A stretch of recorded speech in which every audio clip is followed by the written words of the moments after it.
Greetings sailors and welcome to 1.5 warships replays, or not even 1.5, one and a bit, because the main focus of today's video is going to be a Hipper replay. But I've also got this clip to show you, this bit of gameplay from this Edinburgh match where I was actually in a division with Pricey and one of his regulars, Sniper Mike. Now, Sniper Mike had died at this point, but Pricey's still very much alive and kicking, and as you can see, we're basically trying our best to hold on to the B cap, having been fairly instrumental in taking it in the first place. We also had on our team the world's saltiest carrier player, who didn't seem to understand that sitting down in a corner in the path of an enemy advance wasn't really the best plan, and therefore it must be everybody else's fault that they eventually ended up dying. So, we are down on ships, but we are ahead on points, having gotten 2/3 of the cap points, and so we really do need to defend this mid-cap if we can. There's also the slight wrinkle of having the storm that we're in at the moment really limiting our view range, so we can't really tell what's coming towards us until it's quite close. So there's one destroyer down, there's the mast, there's an Ognivoy, and oh hello, there's a pair of German battleships. And here's me in a squashy British cruiser. Well, I could maybe try and pop a smoke, but these guys are coming very much in my direction, so it's only going to delay the inevitable. And plus, I've got to slow down to use the smoke. So at this point, I figured, okay, sure, you know, battleship on the left of me, battleship on the right of me, I've got torpedoes. What's the worst that can possibly happen? Well, we know what's going to happen regardless, but we might get to have a little glorious moment while we're doing it. So there's the first set. Bam, bam, bam, all three.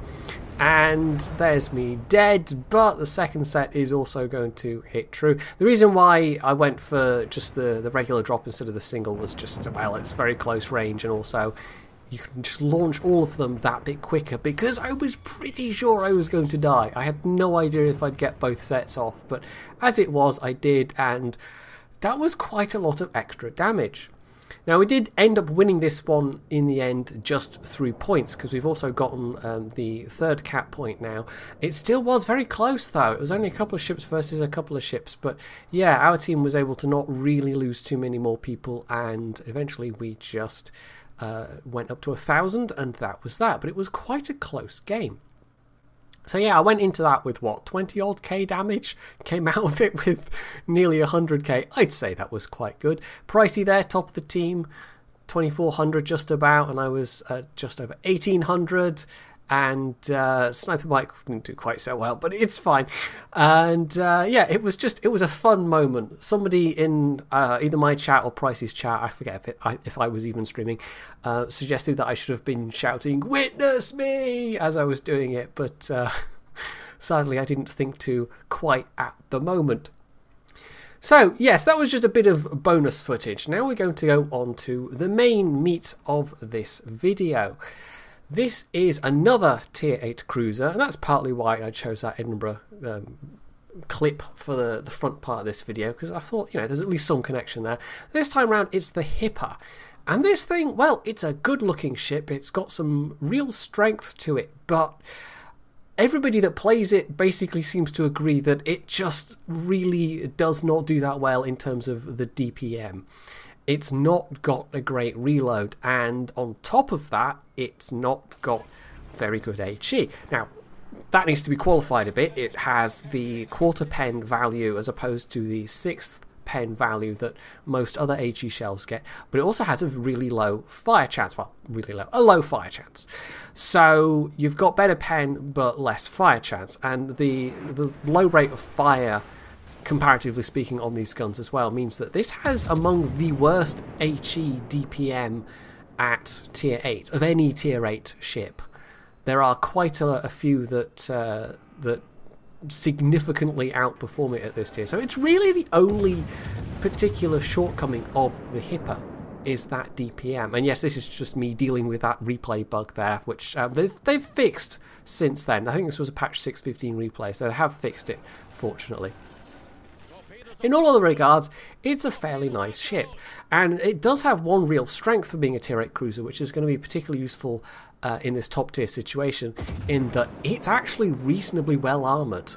There are some very squashy ships at tier 8, but this isn't particularly one of them. It's not nearly as trollish as, say, the Hindenburg's armour is at tier 10, but it's still no slouch.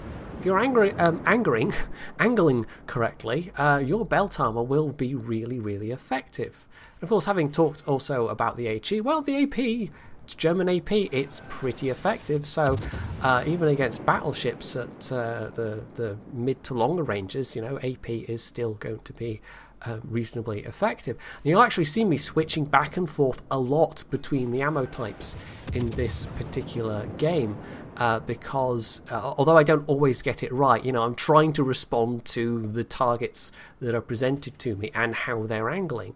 And you still do want to go to HE if it's, say, an angled battleship, but for a target like that in New Mexico at less than 13 kilometers, absolutely the AP shells are the way to go. So there's going to be a bit of a theme to this video, this replay. It's derpitude, basically, and for once it's not entirely mine. Now, usually, you know, you end up with a team that's derpy or an enemy team that's derpy, and you get quite a one-sided result out of it. But in this particular instance, it's going to be basically both teams, and we'll see how that works out exactly. But yeah, this was one of those situations where I was, and I'm pretty sure this was a game I had on stream, just being a little bit disbelieving at what was going on as it was going on. We did have a few other players that were trying, but well, you've already noticed perhaps that we have a Tirpitz that is entirely AFK and will continue to be so for a fair old chunk of the game, and we're going to get another player that ends up going AFK for a while later on as well, so that really didn't help us out very much. So I've moved out a bit just because I saw this Duke of York was pushing in and I wanted to get some shots off. It's also opened me up to a bit of fire from elsewhere, but I've kind of managed to get myself in a position where there's not too many things that can shoot at me right now, which is what you really want in a cruiser. And I'd like to feel this game is maybe at least a little bit instructional about higher tier cruiser gameplay generally. You know, if this was a tier 10 game, then I probably wouldn't have been playing as I was. The matchmaking does make a difference, but even when you're top tier, and even in a comparatively well armored cruiser like this, you can't necessarily afford to just go gung-ho. In fact, you very rarely can afford to be ultra aggressive and push in hard. So this Doster is trying to cap, but is also not really trying to remove themselves from enemy fire. Their positioning is particularly bad. We've got just a big blob of ships that's now assembled south of the A cap. We did have an Otago and one or two other ships that were further across the map, but this is it. The team is all here apart from that one AFK Tirpitz. So if the team stalls at this point, that's really bad. That's really, really bad. But if we can get this blob moving, well, it represents a big clump of firepower, potentially. So if we can get that firepower brought to bear on individual targets, theoretically they ought to melt away rather quickly. And sometimes it works out like that, but it's not really going to so much in this case. It does, however, mean that I can be in amongst a whole bunch of allied ships, and so therefore minimise to some extent the potential that enemy ships will be targeting me specifically. So it still has value for me, even if it's not that useful for the team overall. So we got a Leningrad pushing in, and the Leningrads, the Leningrad division we had, were actually some of the more active players in this one, so they're now starting to push in. The Shinonome that was in this cap is now possibly what's capping B, but there's also other stuff that was over at the sea cap, so it could well be the Fiji. So we don't really know where the enemy destroyer is at the moment. There's a good chance that the Fiji is in B as well. So there's only a couple of ships on the enemy side of the map, on the other side of the map, but they are now starting to push across this way. So that might be an issue if we let it be. So I'm trying to be a bit cautious here. I've pushed up in support of the Leningrads, and I've done so at a point where I can be reasonably confident I'm not going to get the battleships aiming at me too much, but that Tirpitz is a bit on the close side, and they might decide that I'm the tastiest target right now, because they won't really be able to see the Leningrads, and the other battleships that are here are all behind me. So they're not really doing what battleships are supposed to be doing. If I had to guess, I would say they are somehow still scared of there being the Shinonome around, even though we've now got the Leningrads there and myself more over on this flank. But at this point I was fairly confident that the Shinonome wasn't hanging around on the one line, that they had actually pushed round to the middle instead.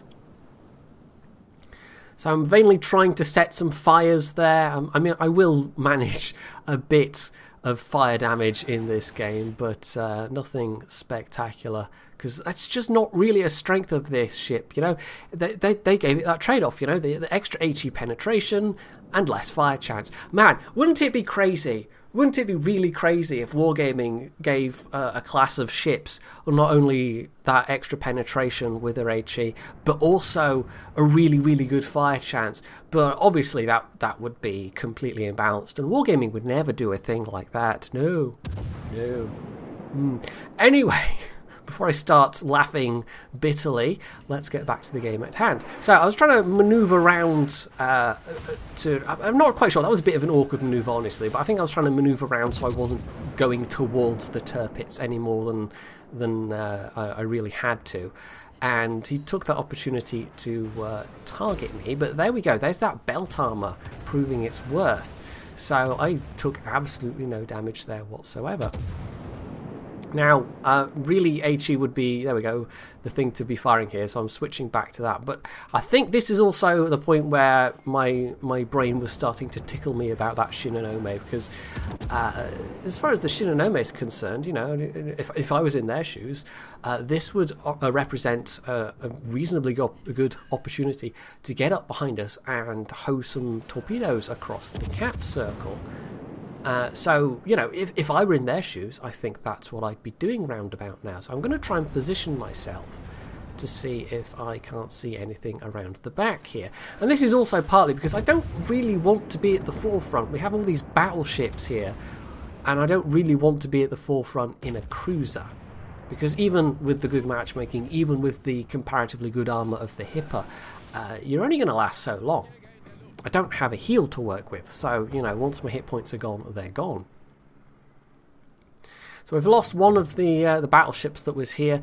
That theory about having the big blob of firepower, it's not working out too well, is it? You know, this is one of those circumstances, this is one of those times when it would have been nice for all of these ships to be pushing a bit more aggressively, but for the most part, they all seem perfectly content to sit in the A cap, which isn't necessarily going to win us the game. In fact, it's going to lose us the game, because now the enemy team has B and C, and they are comfortably ahead on points. Even though we're reasonably even on ships, this is not a sustainable situation. So there's that good German Hydro picking up the Shinonome. My hunch proved to be correct, and one of the Leningrads had maybe also thought that that might be something they do. Unfortunately, the Fiji has popped around the corner, and so the Leningrad's taking the brunt of that at the moment.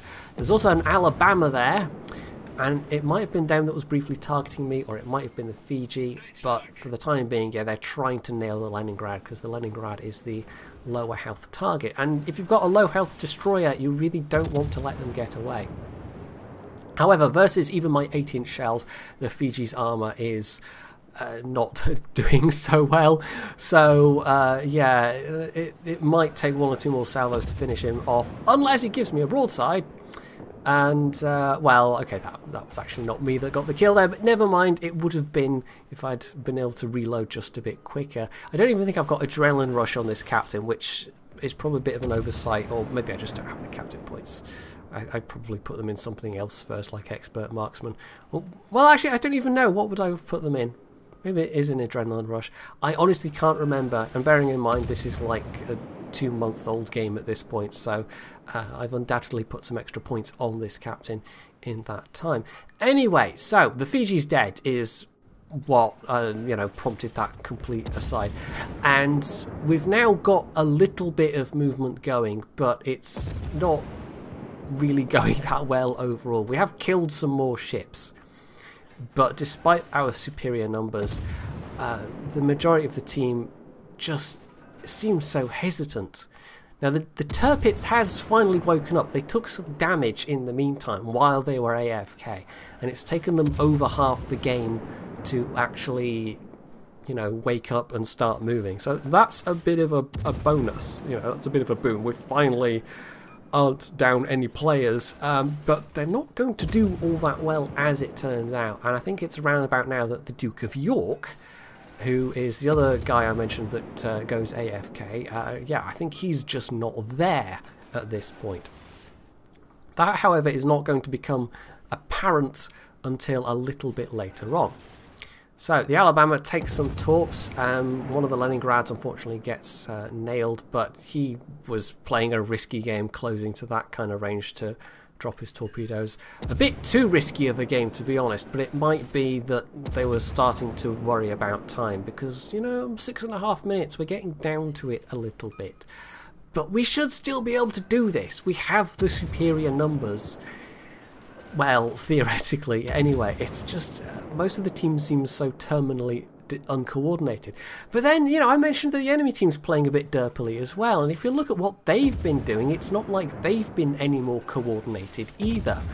Most of them were, quite a lot of them were around the A cap, and they've just been progressively backing off. They didn't really defend it that hard, and it's really only the fact that our team blobbed so hard over at this side of the map that meant that the enemy team could get map control so easily. It only took a couple of enemy ships to give them map control, well, cap control even. So it wasn't like the enemy team was playing massively well here either. There was quite a high degree of derp on both teams. But the enemy team is still winning because caps win games. Caps mean points. And the longer you hold those caps, well, the more points you get. It's really quite simple, but the number of people you meet when you're playing in a day that don't quite seem to grasp that concept sometimes. Yeah. There was actually a game, last week, where there was an Atlanta player that ended up being the last person on the enemy team who was being super defensive. It was a standard game, and he was basically defending his cap, and everybody else was low health on our team. Anybody trying to push around the corner would have been just murdered. But we were ahead on points, and there was only about 3 minutes left on the game, so we just ran away. And this guy was clearly extremely frustrated that we weren't playing into his hands, but there was no reason to, because we were going to win. And so all we had to do was run away, stay alive, and win on points, and we did. So I don't know what lesson I'm going for there. That wasn't even a domination game. It's just, points win games, basically. Talking of points, we're finally recapping B. I'm staying stealthed up, even though these ships are well within range, so I can ensure that we get the cap as soon as possible. But there's still about, 150 points between us? And we did lose that Tirpitz relatively easily as well. But there's only 2 of them left now. And so, theoretically, we can do this. The Duke of York has also, at this point, woken up, but they're not really in any position to do anything. So it's basically me, the Bayern, and the surviving Leningrad. Now, I'm heavily relying on the captain's skill to tell me if people are aiming at me or not, so I slowed down a bit there. I was giving a fair bit of broadside, but I had enough warning to maneuver and once again tank some shells on the belt. So once again there, the worth of the Hipper's armour proving itself quite nicely. Unfortunately, we've just lost the Leningrad, which means even more points for the enemy team. It's getting worryingly close at this point. But if we can just focus these ships down, we can do this. It's possible. Theoretically, you know, if I was in a position to do so, I could rush at least the Duke of York and try and hit them with torps. But as it is, the Leningrad's final torp spread does find its mark, so that makes this Duke of York a heck of a lot of an easier target to actually finish off at this point. I maybe even should have been firing HE here. He is relatively broadside, but you know, a fire would at this point have hastened his end quite nicely. Yes, you can see that getting me a little bit frustrated with that little, I don't even know, that quirk sometimes where you think all the guns are fully loaded and then only one or two of them actually fire. Anyway, so Duke of York puts his final salvo out on me. It's HE, and ouch. Well, British HE, it's completely balanced. Yeah, I maybe slightly sarcastically touched on that earlier. But anyway, yeah, that was a bit of a nasty hit. 6k and multiple modules damaged. But with the Duke of York dead, that just leaves the Tirpitz. 3 versus 1. And we really do have to kill him, because there's only 2 minutes left. But he's on such low health at this point that unless somebody got detonated, it would be extremely hard to imagine now giving this one away. So back to the HE, and hopefully I can not keep getting salvos like that. I can aim a bit better and not just shatter my shells on his turrets. A fire would be nice, but even just the comparatively small amounts of damage from these HE salvos, it's all helping. I think it's our Bayern that's also firing HE. Not sure about the Duke of York, but anyway, as it is, I get the final kill.